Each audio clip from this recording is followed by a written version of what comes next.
we don't really have much say in society. We have a little bit of say. You can say voting does something. You know, we all have our thoughts on that. It's like shouting, right? If you want to say we're walking along, we have our voice. How I've always looked at it is when I have a wall, it's like I get to scream something.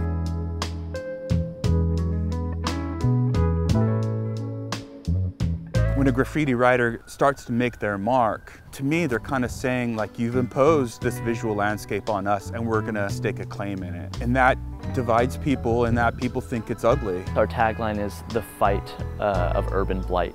The mission of graffiti removal services is just to clean up our community. It's just a job for someone.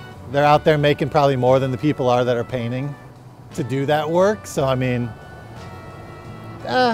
you know, I just say keep it up. I don't always agree that graffiti is urban blight. I definitely think that it has its place, but don't hit mom and pops shops if you know them.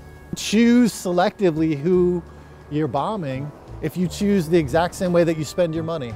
A lot of times people assume that, you know, the landlords of these businesses, who are usually the ones that are responsible for cleaning up the graffiti, they think that, you know, these people just have all the money and they, you know, manage these buildings, but they don't understand like the cost and the labor that goes into it. Graffiti, if you want to say illegal painting, tagging, bombing, it's a side of it that you're never going to get rid of, right? So it's always going to be there, I tell people. You might not like it, but it's not for you. The first thing that comes to mind with that is gang graffiti and gang affiliated graffiti. It unites and you know, separates communities in that sense. But there are definitely whole groups of communities around street art who enjoy it, embrace it, and really just share ideas and appreciation. A lot of areas that are torn down all across the country, they've revitalized them by putting up artwork. Graffiti just was another expression of breakdancing and hip hop. All those things kind of like just came together late 60s, 70s in New York. It just exploded there, and I think it just started to spread, you know, in urban areas. And it was a little more sketchy, a little more unsafe, but that's what a lot of people loved about it. And, you know, murals, for example, was a form of public art that brought political factions together and communities together to raise their voice against oppressive powers. You know, Mexico in the 1920s and 30s during the Revolution, and Ireland in the 80s with the sectarianism that was going in. Murals and art was a political activity, and it was meant to make change, and it was meant to represent underrepresented people. What's happened is society has taken those elements and packaged them.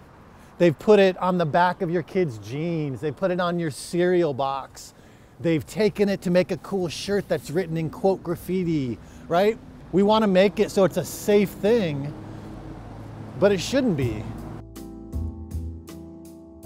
What we think of street art, it's mostly something that's kind of delinquent.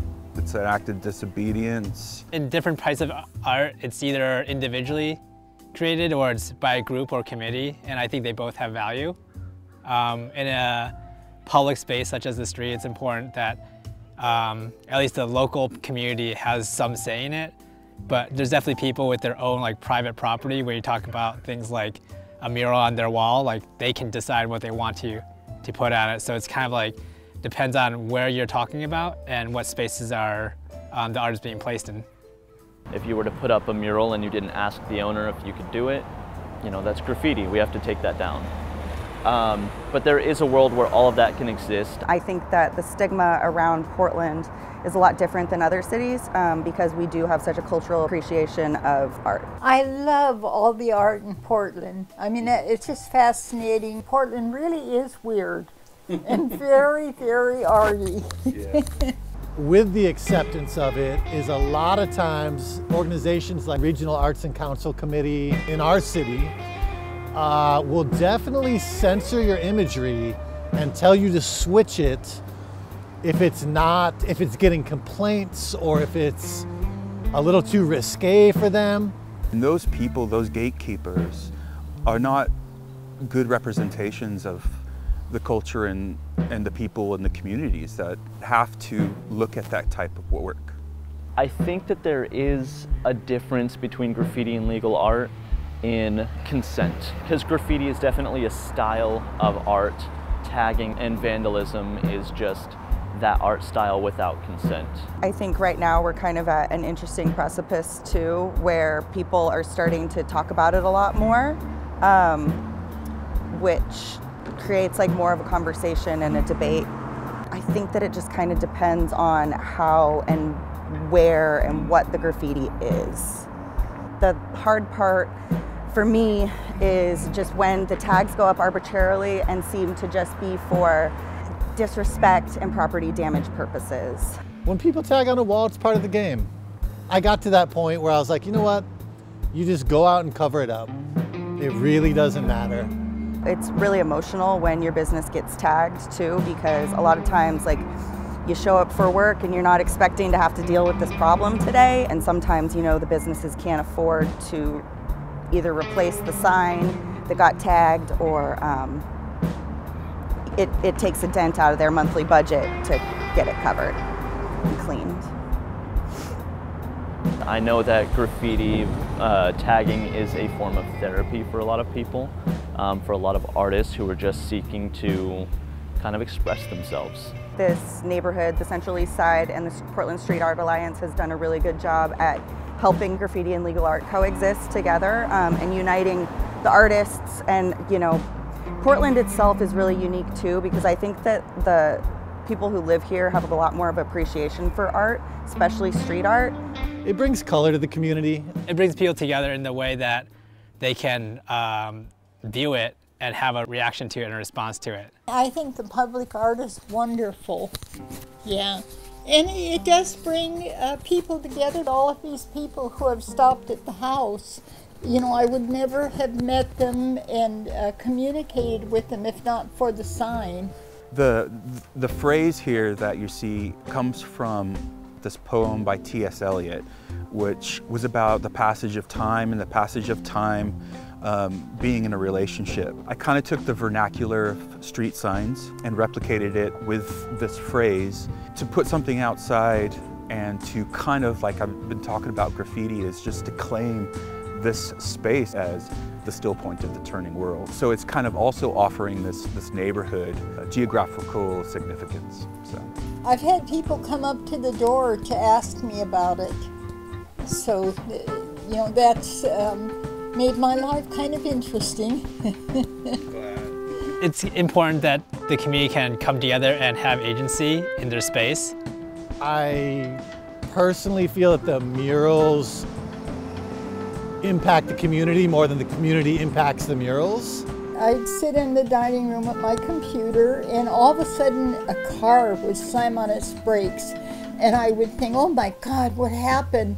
But it was somebody looking at Bigfoot, and all the time people stop, big groups of people will stop and they'll have their picture taken, or like people have brought their kids over and sat them on the feet of Bigfoot. So I guess that's kind of a public art thing in a way. I feel like it goes both ways. I think that the people who create the art are sort of demonstrating what is important to the community, or like the aesthetic of the community, and then conversely, like people who see it also have a sense of what the community is about. And it's so interesting how many like businesses and landlords are willing to host like graffiti related art. It also goes a little bit too far sometimes. You put up artwork, next thing you know everyone wants to move somewhere and you gentrify the whole city. Yes, it's important to have them in a city, but it's not as important as the people. You know, so when people start moving in and make it unavailable to live because we did artwork, Portland's a prime example. You know, it used to be a city where artists lived here. You could afford cheap rent, you could live with people, you could be an artist, you could be in a band. And that's why you got murals. That's why you had so many interesting things coming out of Portland. Before the pandemic and definitely after, the public artwork, the street art, if you want to say, has brought so many people here that nobody can even afford to live anymore. So all the artists are pushed out. But I guess that's the cycle of it, right? I just started painting because I was an independent person. I was like, you know what, I'm gonna paint. I'm nobody in this world. And I just found walls and kept on painting. Because it's an expression. It's artistic expression that we share with others. And more than anything, I think it brings joy to the individual as much as the community. It's not something that is, you don't have to make money off of it to make art. You can just make art because you want to. It's also supposed to sort of represent the creative health of a particular city or culture. Portland's such a transient town. Give it 10 years, no one's gonna remember the early graffiti. No one's gonna remember all the spots that were hubs for this talent. We just don't remember it. You know, it's such a, oh, what's the next new thing? And then we're off. So I hope Portland remembers that. There's always gonna be people independent. It's an easy act to follow now. You know what I mean? Like everyone's doing it. It's just gonna get more and more, what I can see, you know, like, and sure, some people might rise to the top, but there's gonna be a lot more people painting now, you know? I really do hope that with the acceptance of it, the leniency to actually speak your mind and put some challenging subjects on the wall will be available in Portland. Like, I'm thankful that I've been able to scream on walls for almost 20 years. It's a good run.